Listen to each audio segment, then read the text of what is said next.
E é assim, ó, já estamos botando fogo na fogueira de Senhora Aparecida, ó. Isso aqui vai ter gente que vai criticar aqui. Pode criticar, cara. Quem quiser criticar, pode criticar. E tem gente que não acredita em imagem, né? Então ele podia não acreditar na foto.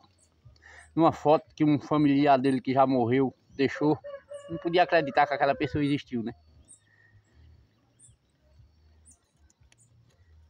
Tem cara que diz, venerar a imagem. Cada um faz o que tá na sua mente e o seu coração pede. E quando você pede uma coisa que você é alcançado pelaquela coisa que você pediu, cara, quer dizer que aquela pessoa, aquela pessoa que você pediu existe, né? E valeu, curte, comenta e compartilha. E vai aí nesse link que vai ficar aí abaixo do meu vídeo, vai lá, que tem coisas boas para vocês lá, valeu? Deus abençoe, um ótimo dia de Senhora Aparecida, para aqueles que acreditam e para aqueles que não acreditam também. Deus abençoe.